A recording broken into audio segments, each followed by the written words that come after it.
Hello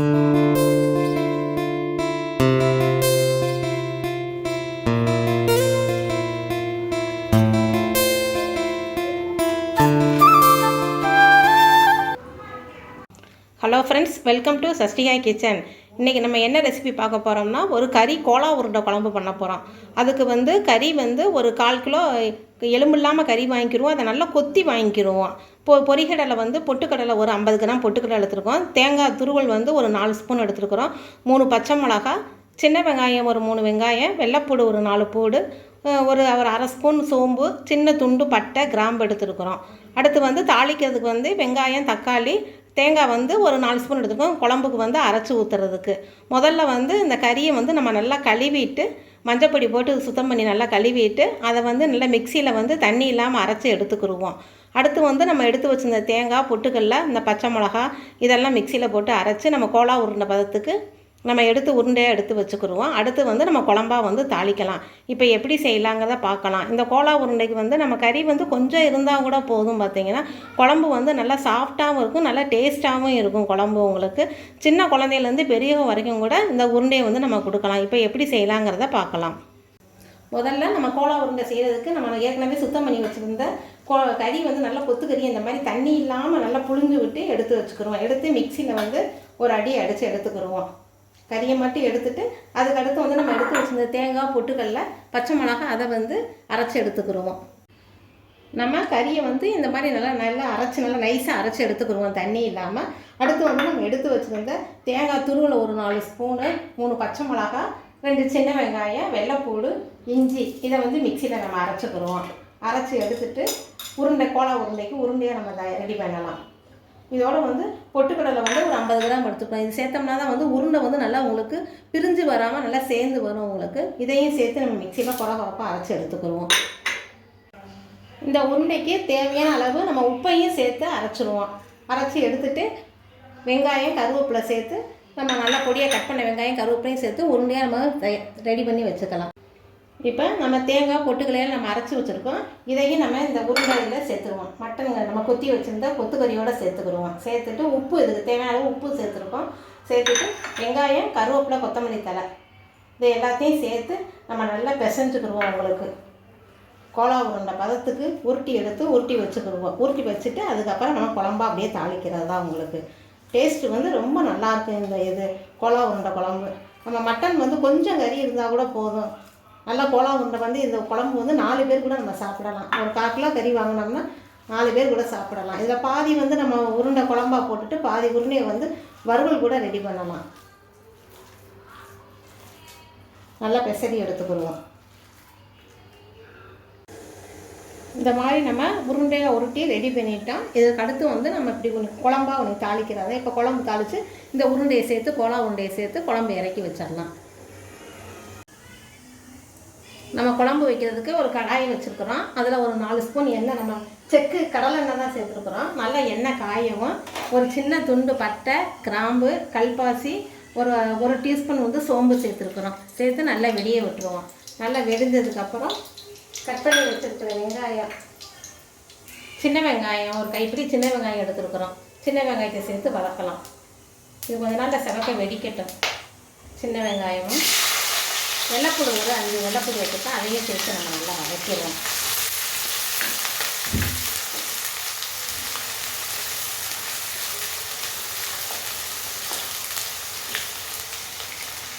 வெங்காயம் நல்லா வதங்கட்டும்.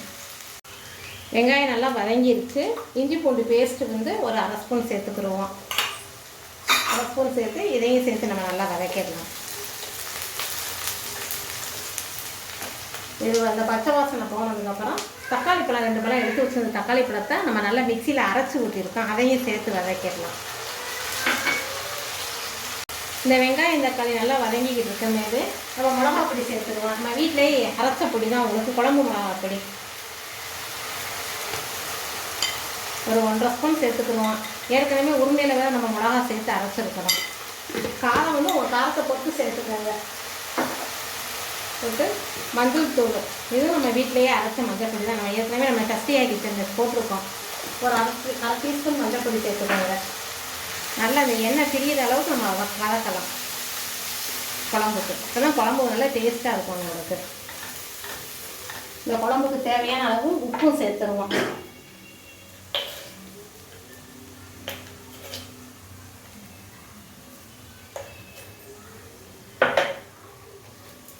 சேர்த்து அப்படியே வதக்கலாம்.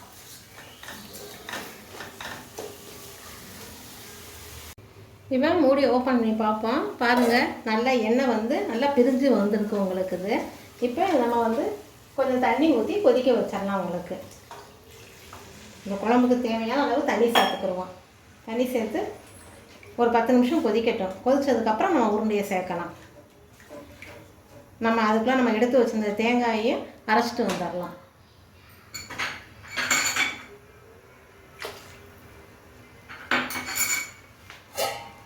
ஒரு 10 நிமிஷம் கொதிக்கட்டும்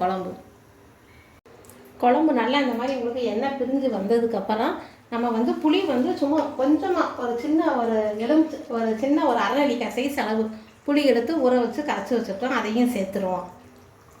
சேர்த்துட்டு நான் ஏற்கனவே ஒரு 4 ஸ்பூன் தேங்காய் பூ எடுத்து வச்சுருந்தோம். தேங்காய், 1 ஸ்பூன் சீரகம், 1 ஸ்பூன் சோம்பு, இதையும் அரைச்சது இதையும் சேர்த்து ஊற்றி கொதிக்க வச்சிடலாம். கொதிக்க வச்சதுக்கப்புறம் நம்ம உருண்டையை சேர்த்து இறக்குறது தான் உங்களுக்கு. தண்ணி வந்து தேவையான அளவு சேர்த்துக்கோங்க. நம்ம குழம்பு அளவு பொறுத்து இருக்குது. சேர்த்து ஒரு 5 நிமிஷம் கொதிக்க விடுவோம். குழம்பு நல்லா கொதிச்சிருச்சு உங்களுக்கு. இப்போ மூடியை திறந்து பார்ப்போம். குழம்பு வந்து கொஞ்சம் தண்ணியாக இருந்தால் தான் உங்களுக்கு உருண்டை வந்து உடையாமல் இருக்கும், நல்லாயிருக்கும் உங்களுக்கு. இந்த மாதிரி கொஞ்சம் தண்ணியாக இருக்கும்போது நம்ம உருண்டையை போடுவோம். கோலா உருண்டையில் நம்ம ஏற்கனவே எடுத்து வச்சுருந்த செஞ்சு வச்சுருந்த கோலா உருண்டையை அப்படியே உருட்டி சேர்த்துருவோம். அடுப்பு வந்து நல்லா ஹை ஃப்ளேமில் தான் இருக்கணும் உங்களுக்கு, குறைச்சி வச்சிட்றாதீங்க. அது நல்லா தள்ளி கேப் விட்டு போடுவோம்.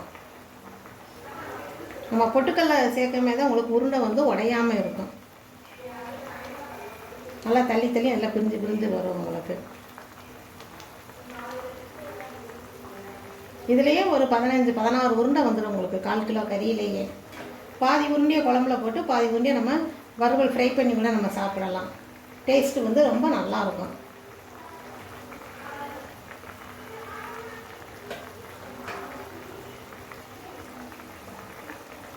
கொதிக்க போடுவோம். ஒவ்வொரு உருண்டையாக சேர்ப்போம்.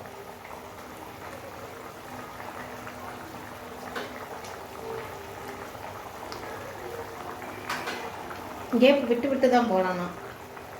சேர்த்துட்டு மூடி வச்சிடணும். ஒரு 5 நிமிஷம் அப்படியே கொதிக்கட்டும். இப்போ ஒரு 5 நிமிஷம் ஆயிடுச்சு. பாருங்கள், ஓப்பன் பண்ணி பார்க்கலாம். இங்கே பாருங்கள், உருண்டை நல்லா வெந்திருக்கு பாருங்கள். நம்ம லேசாக இந்த சிறுகணிக்கு வச்சு லைட்டாக கொஞ்சம் தள்ளி விட்டுக்கிடுவோம். ஒரு 5 நிமிஷம் வந்தாவே வெந்துடும் உங்களுக்கு. குழம்பு நல்லா கெட்டியாக ஆகிக்கணும். திருப்பி மூடி வச்சுருவோம். ஒரு 3 நிமிஷம் மூடி வைக்கலாம். இப்போ நம்ம ஓப்பன் பண்ணி பார்க்கலாம். பாருங்கள், உருண்டை நல்லா எண்ணெயெல்லாம் சுத்தமாக பிரிஞ்சு வந்திருக்கு உங்களுக்கு. குழம்பு ரெடி ஆகிடுச்சு. இப்போ நம்ம உருண்டையை பாருங்கள், எடுத்து பார்ப்போம். பாருங்கள், உருண்டை பாருங்கள் உடையாமல் எப்படி இருக்குன்னு பாருங்கள். இந்த பாருங்கள், குழம்பு வந்து இந்த மாதிரி கொஞ்சம் தண்ணியாக இருந்தால் தான் உங்களுக்கு உருண்டையும் நல்லா கொதிச்சு நல்லா வேகும் உங்களுக்கு. டேஸ்ட்டு வந்து ரொம்ப நல்லாயிருக்கும். நம்ம பொட்டுக்கல்லை சேர்க்கும்போது உங்களுக்கு உருண்டை வந்து பிரிஞ்சு வராமல் இருக்கும். இந்த மாதிரி உங்களுக்கு பொட்டுக்கல்லை இல்லைன்னா முந்திரி பருப்பு கூட நீங்கள் சேர்த்துக்கலாம். நம்ம அப்படியே கருவேப்பிலையை தூவி விட்டு அப்படியே இறக்கிடுவோம். இப்போ சுவையான உருண்டை குழம்பு ரெடி ஆகிடுச்சு. மட்டன் கோலா உருண்டை குழம்பு செஞ்சு பாருங்கள். இந்த மாதிரி உங்கள் கருத்துக்களை கமெண்ட் பாக்ஸில் தெரியப்படுத்துங்க. இந்த மாதிரி உருண்டை குழம்பு நீங்கள் செஞ்சு பாருங்கள். இந்த குழம்பு சாதம், இட்லி, தோசை, சப்பாத்தி, பூரி எல்லாத்துக்குமே இந்த குழம்பு வந்து டேஸ்ட்டு வந்து ரொம்ப நல்லாயிருக்கும். செஞ்சு பாருங்கள். உங்கள் கருத்துக்களை கமெண்ட் பாக்ஸில் தெரியப்படுத்துங்க. ரொம்ப சாஃப்டாக இருக்குது பாருங்கள். இது எனக்கு ரொம்ப பிடிச்சிருக்கு. நீங்கள் இதை வந்து செஞ்சு பார்த்தீங்கன்னா ரொம்ப நல்லாயிருக்கும். இது ரொம்ப சாஃப்டாக இருக்குது. அப்புறம் இதை நல்லா கூட வெந்திருக்கு. நீங்கள் இதை நல்லா சாப்பிட்டு பாருங்கள். உங்களுக்கு இது ரொம்ப பிடிச்சிருந்துச்சுன்னா சஷ்டிகா கிச்சனை லைக் பண்ணுங்கள், ஷேர் பண்ணுங்கள், சப்ஸ்கிரைப் பண்ணுங்கள்.